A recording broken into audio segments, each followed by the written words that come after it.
ठीक ठाक हूँ, इसीलिए जीजू का दिल मुझ पर आ गया।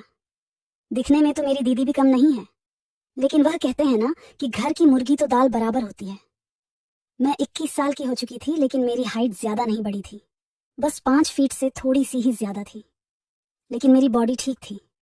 हम यानी कि मेरे पापा मम्मी और मैं गांव में रहते थे तथा दीदी शहर में रहती थी, क्योंकि जीजू शेयर मार्केट और ट्रेडिंग ऐसा ही कुछ करते थे।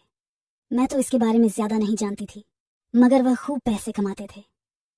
मैं जीजू के साथ फोन पर भी खूब बातें किया करती थी, और वह सब कुछ बताते जो वह मेरी दीदी के साथ किया करते थे। मुझे भी उनके साथ यह बातें करके बहुत अच्छा लगता था। कभी कभार तो वह वीडियो कॉल पर मुझसे जिद करने लगते थे कि तुम्हारी भी दिखाओ ना पिया कैसी है, इसीलिए मैं उनसे वीडियो कॉल पर बात नहीं किया करती थी, क्योंकि मुझे थोड़ी हिचकिचाहट होती थी। लेकिन जीजू ने मुझे बहुत बार नाग देवता के दर्शन करवाए थे। वह बोलते कि कुछ नहीं होता पिया, तुम तो बहुत शर्माती हो, अब तुम्हारी दीदी को ही देख लो, रोज इसकी पूजा करती है। तभी मैं मुस्कुराते हुए बोलती कि बस करो जीजू, मुझे नहीं देखना, आप भी ना। सच कहूं तो मेरा भी पूजन करवाने का बहुत मन करता था, लेकिन मैं कर भी क्या सकती थी, इसीलिए मैं फोन काट देती। एक बार जीजू ने फोन पर मुझे बहला फुसलाकर पूछ ही लिया कि पिया क्या तुम्हारा मन नहीं करता कि तुम शादी कर लो। तो मैंने जीजू को कहा कि बहुत करता है जीजू, आखिर मैं भी तो एक लड़की ही हूँ। तो जीजू बोले कि वैसे अगर तुम चाहो तो मैं तुम्हारी ख्वाहिश को पूरा कर सकता हूँ। तो मैं बोली कि नहीं जीजू, मगर मुझे अभी शादी नहीं करनी। तो जीजू बोले कि अरे साली साहिबा, शादी की बात कौन कर रहा है, मैं तो आपको बिना शादी के ही सुख देना चाहता हूँ। तभी मैंने जीजू से कहा कि चलो ऐसी बात है तो फिर मैं आपको सोच कर बताऊंगी। अगले दिन फिर जीजू ने मुझे फोन कर लिया और पूछने लगे कि क्या हुआ पिया, तुमने बताया नहीं। तो मैं बोली कि जीजू वैसे मन तो मेरा भी कर रहा है, लेकिन आप मेरे जीजा जी लगते हो, अगर दीदी को पता चल गया तो वह गुस्सा करेंगी। तभी जीजू बोले कि अरे पिया तुम इतना डरा मत करो, कुछ नहीं होगा, मैं कल तुम्हारे गांव आ रहा हूँ, तुम बस तैयार रहना। लेकिन तभी मैंने जीजू से कह दिया था कि जीजू मेरी ना है, आप मत आना। शाम को मैंने फिर जीजू को फोन किया कि जीजू मैं सच कह रही हूँ, आप कल मत आना। लेकिन जीजू कहने लगे कि अब तो मैंने मन बना लिया है और अब तो मैं आऊंगा, देखता हूँ तुम कैसे नहीं मानती हो। मैंने बहुत रिक्वेस्ट की, लेकिन जीजू नहीं माने। सुबह 10 बजे तक जीजू गाड़ी लेकर घर आ चुके थे। घर में पापा मम्मी भी थे, तो जीजू उनके साथ बैठे बातें कर रहे थे, और उन्होंने बहना भी बना लिया था कि मैं जरा कम से आया था, इसलिए सोचा आपसे मिलता चलूं। मैं रसोई में खाना बना रही थी, तो थोड़ी देर बाद जीजू सीधा ही रसोई में आ गए और उन्होंने जोर से मेरी छोटी खींची और बोले कि कैसी हो साली साहिबा, फोन पर तो बड़े नखरे दिखा रही थी, फिर इतना किसके लिए सजी हो। तभी मैं जोर से चीख पड़ी कि छोड़ो जीजू, आप भी ना। मैंने कितना मना किया था कि मत आना, लेकिन फिर भी आप आ गए। क्या आपका दीदी से जी नहीं भरता जो मेरे पीछे पड़े रहते हो। इतने में जीजू बोले कि आज तो बड़ी ही गुस्से में लग रही हो, चलो अभी तुम्हारा गुस्सा शांत करता हूँ। उसके बाद उन्होंने सोने का ब्रेसलेट निकाला और मेरे गले में डाल दिया। वास्तव में वह बहुत ही सुंदर था। मैंने पूछा कि अब इसकी क्या जरूरत थी जीजू। तो वह बोले कि यह तो साली साहिबा के लिए बस छोटा सा तोहफा है, बताओ कैसा लगा। तो मैं मुस्कुराते हुए बोले कि बहुत सुंदर है जीजू, लेकिन आप यह मत समझ लेना कि मैं इसके बदले आपको। तो जीजू बोले कि अरे नहीं पिया, यह तो बस ऐसे ही मन किया तो ले लिया। वैसे सच कहूँ तो यह तुम पर बहुत जच रहा है, बिल्कुल राजकुमारी सी लग रही हो। तभी मैं बोली कि बस करो जीजू, मुझे ज्यादा मस्के लगाने की जरूरत नहीं है, मैं सब समझती हूँ। इसके बाद मैंने सभी के लिए खाना लगा दिया। जीजू भी भूखे ही आए थे, तो उन्होंने भी हमारे साथ खाना खाया और बातें भी करने लगे। मैंने सोचा कि जीजू शायद अभी जाएंगे, तो मैंने कंफर्म करने के लिए मजाक के मूड से पूछ लिया कि जीजू आप आज रुक जाते। तो जीजू बोले कि तुम्हें किसने कहा कि मैं जा रहा हूँ, मैं कल सुबह जाऊंगा, अगर आप लोगों को परेशानी हो रही है तो फिर मैं अभी निकल जाऊंगा। तो मेरे पापा बोले कि अरे नहीं, यह तो मजाक कर रही है, और उन्होंने मुझे ही डांट दिया। खाना खाकर जीजू गेस्ट रूम में आराम करने लगे तथा मम्मी पापा खेत चले गए, क्योंकि हमारे खेत में अभी चावल लगाए जा रहे थे। मैं भी पापा के साथ खेत जाना चाहती थी, क्योंकि मुझे पता था अगर मैं घर पर रुकी तो जीजू मुझे नहीं छोड़ेंगे। इसलिए मैंने पापा से रिक्वेस्ट की, लेकिन पापा ही नहीं माने। वह बोले कि अगर तुम भी चलोगी तो फिर दामाद जी घर में अकेले थोड़ी रहेंगे, इसीलिए तुम घर पर ही रुको। मेरे पापा से ऐसी बात सुनकर जीजू तो बहुत ही खुश हुए, क्योंकि अब हमें सारी दोपहर डिस्टर्ब करने वाला कोई नहीं था। इसके बाद मैं रसोई का काम निपटाने लगी, और जैसे ही पापा मम्मी घर से निकले, जीजू तुरंत मेरे पीछे रसोई में आ गए और मुझे पकड़कर गेस्ट रूम में ले गए। मैंने बहुत छुड़ाने की कोशिश की, लेकिन वह नहीं माने। रूम में ले जाकर उन्होंने मुझे बेड पर बिठाया तथा खुद नीचे बैठकर मुझे मनाने लगे कि अब मान भी जाओ ना पिया।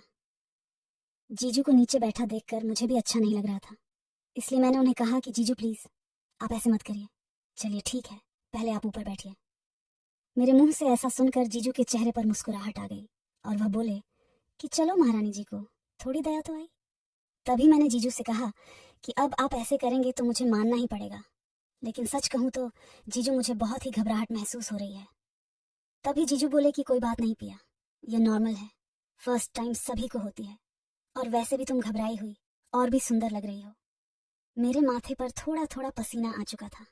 फिर जैसे ही जीजू स्टार्ट करने लगे उतने में ही काव्या दीदी का फोन आ गया, लेकिन जीजू ने तुरंत ही फोन काट दिया। उसके बाद फिर काव्या दीदी ने घंटी मार दी। जीजू फिर से फोन काटने वाले थे, लेकिन मैंने उनके हाथ से फोन ले लिया और उठा लिया। फोन उठाते ही दीदी गुस्से में बोली कि क्या बात है अर्नव, तुम फोन क्यों नहीं उठा रहे। तभी मैंने जवाब दिया कि दीदी वो मैं प्रिया बोल रही हूँ। तभी दीदी बोली कि अच्छा कैसी हो पिया, और मम्मी पापा कैसे हैं। तो मैंने दीदी को नमस्ते किया और कहा कि मैं ठीक हूँ दीदी, आप कैसी हो। तभी दीदी बोली कि मैं ठीक नहीं हूँ, इसीलिए तो फोन किया था। आज सुबह ही सीढ़ियों से उतरते वक्त मेरा पैर फिसल गया था और मैं गिर गई। इतना सुनते ही जीजू ने मेरे हाथ से फोन छीन लिया और दीदी से परेशान होकर डांटने लगे कि काव्य तुम्हें सुबह ही फोन कर देना चाहिए था ना, अब कैसी हो, ज्यादा चोट तो नहीं लगी। तुम रुको, मैं अभी 1 घंटे में ही पहुंचता हूँ। तभी दीदी बोली कि अब इतना भी परेशान होने की जरूरत नहीं है, जब कॉल करती हूँ तो उठाते नहीं हो, तुम्हें तो मेरी बिल्कुल भी फिक्र नहीं है। तो जीजू ने दीदी को सॉरी बोला और कहा कि चलो अब मुझे माफ भी कर दो रानी साहिबा, आगे से ऐसा नहीं करूंगा। तभी मैंने जीजू के हाथों से फोन ले लिया और दीदी को कहने लगी कि दीदी मुझे जीजू की शिकायत करनी है। तो दीदी बोली कि कैसी शिकायत। फिर मैंने उन्हें कहा कि ये मुझे बहुत परेशान करते हैं, हर वक्त छेड़ते रहते हैं। मैं तो इन्हें बहुत डांटती हूँ लेकिन ये मानते ही नहीं, अब आप ही समझाओ इन्हें। तब दीदी बोली कि यार जीजा साली के मामले में तो मुझे मत ही घसीटो, वैसे भी ये मुझे भी बहुत तंग करते हैं, इसीलिए इनकी आदत हो गई है। ऐसा कहते रहते उन्होंने फोन काट दिया। इतने में जीजू खड़े हो चुके थे और उन्होंने मुझसे कहा कि चलो ठीक है पिया, अब मुझे जाना होगा। तो मैंने जीजू से कहा कि अरे रुको ना, इतनी भी क्या जल्दी है, अब तो मैं भी तैयार हूँ। तो जीजू बोले कि नहीं पिया, तुम समझने की कोशिश करो, काव्या को मेरी जरूरत होगी। मैंने जीजू को बहुत समझाया कि अरे बस आधे घंटे की तो बात है ना जीजू, फिर चले जाना। लेकिन जीजू ने मेरी एक भी नहीं सुनी। तो मेरी भी आंखों में आंसू आ गए और मैंने रोनी सी आवाज में जीजू से कहा कि प्लीज जीजू। मेरी आंखों में आंसू देखकर जीजू भी भावुक हो गए और बोले कि अरे पगली रो क्यों रही हो। तभी जीजू ने मुझे बेड पर बिठाया और बोले कि चलो अब मुस्कुराओ। तभी मैंने जीजू से कहा कि जीजू शायद आप नहीं जानते कि मुझे आपसे बातें करना कितना अच्छा लगता है, यह तो मैं आपको तंग करने के लिए मना करती रहती हूँ। फिर जीजू मुझे समझाते हुए बोले कि अरे मुझे पता है पगली, इसीलिए तो मैं तुम्हारी बातों का बुरा नहीं मानता। चलो ऐसा करो, तुम भी मेरे साथ चलो, इसी बहाने तुम्हारी दीदी से भी मिलाना। जीजू के मुंह से ऐसा सुनकर मेरा तो चेहरा ही खिल गया, लेकिन मैंने जीजू को कहा कि पापा नहीं जाने देंगे, उन्हें कौन कहेगा। तो जीजू बोले कि वह काव्य संभाल लेगी, तुम बस जल्दी से तैयार हो जाओ। इसके बाद मैं जल्दी से तैयार हो गई और जब जीजू ने काव्या दीदी को बताया कि मैं भी आ रही हूँ तो दीदी भी बहुत खुश हुई और उन्होंने पापा को फोन करके बोल दिया। इसके बाद मैं और जीजू शहर के लिए निकल गए। सारे रास्ते मैंने जीजू पर से नजरें नहीं हटाई। जब जीजू ने पूछा तो मैं बोली कि सच सच बताना जीजू, आप सिर्फ मेरे लिए ही गांव आए थे क्या। तभी जीजू मुस्कुराते हुए बोले कि आया तो तुम्हारी, लेकिन किस्मत देखो तुम्ही को लेकर जा रहा हूँ। उसके बाद पता नहीं मुझे क्या हुआ, मैंने बिना सोचे समझे ही जीजू को आई लव यू बोल दिया। मेरे इतना कहते ही जीजू ने एकदम ब्रेक लगा दिए और बोले कि पिया यह तुम कैसी बातें कर रही हो, तुम अभी बच्ची हो इसलिए तुम्हें पता नहीं है, मैं तुम्हारा जीजा लगता हूँ। तो मैं बोली कि हाँ इतना मुझे पता है, तभी मेरे आगे पीछे घूम रहे हो, मैं इतनी भी छोटी नहीं हूँ। फिर मैंने सॉरी बोलकर कहा चलो ठीक है, आज के बाद ऐसा नहीं बोलूंगी। तभी जीजू बोले कि मैं तो बस तुम्हें। फिर मैंने हाथ जोड़ते हुए कहा कि अच्छा ठीक है बाबा, आगे से नहीं करूंगी। वही रास्ते पर एक गोलगप्पे का ठेला लगा हुआ था, तो मैं गोलगप्पे खाने की जिद करने लगी क्योंकि मुझे गोलगप्पे बहुत ही पसंद है। इसके बाद आधे घंटे के अंदर हम घर पहुंच गए। घर पर दीदी के साथ उनकी सहेली बैठी थी जो उन्हें अस्पताल से चेक करवा कर लाई थी। मुझे देखकर काव्या दीदी बहुत ही खुश हुई। जीजू ने जाते ही दीदी को डांट लगानी शुरू कर दी कि तुम्हें कितनी बार बोला है काव्या धीरे धीरे काम किया करो, लेकिन तुम मेरी सुनती कहाँ हो। इसके बाद जीजू वहीं बैठ गए और मैं फ्रेश होने के लिए नहाने चली गई। नहाने के बाद मैं रसोई में सभी के लिए पोहे बना रही थी, क्योंकि दोपहर में सभी को भूख लग गई थी। तभी रसोई में जीजू भी आ गए और वह बहुत ही खुश लग रहे थे। जब मैंने उनसे खुशी का कारण पूछा तो वो बोले कि पिया, तुम जितनी अच्छी बाहर से हो, उससे लाख गुना अच्छी अंदर से हो।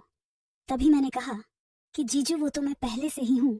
तो जीजू बोले कि लेकिन मैंने तो आज ही देखा है तुम्हें बुरी नजर से बचाने वाले तिल।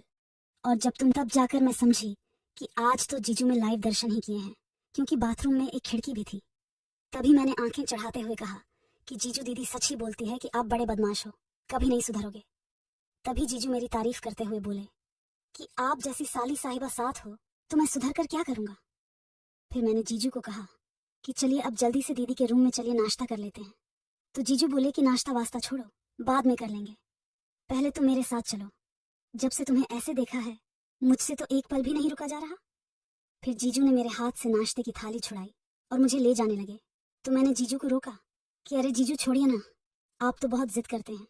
आपको नहीं पता कि घर में दीदी भी है और वह जाग रही है। इतनी भी क्या जल्दी है, शाम को कर लेंगे ना। अगर दीदी को पता चल गया तो गड़बड़ हो जाएगी। जीजू बोले कि कुछ पता नहीं चलेगा, बस तुम चलो। तुम्ही ने तो कहा था कि सिर्फ आधे घंटे की ही बात है। लेकिन तभी दीदी ने आवाज मार ही दी कि दोनों रसोई में ही लड़ते रहोगे या नाश्ता भी लेकर आओगे, मुझे भूख लग रही है। तब जाकर जीजू माने कि चलो, अब जज साहब का आर्डर आ गया है तो फिर शाम को ही करेंगे।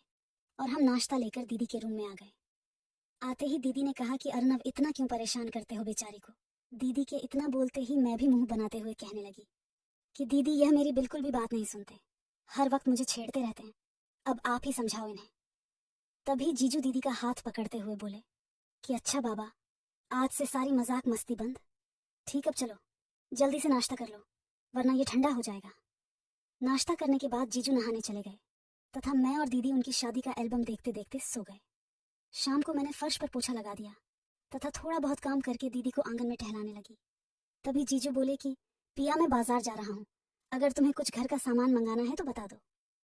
तभी मैं जीजू से मजाक करते हुए बोली कि घर का सामान तो पूरा है, लेकिन आते वक्त मेरे लिए गुलाब जामुन जरूर लेकर आना, मुझे बहुत पसंद है, ऐसे पैसे बचाने से कुछ नहीं होगा।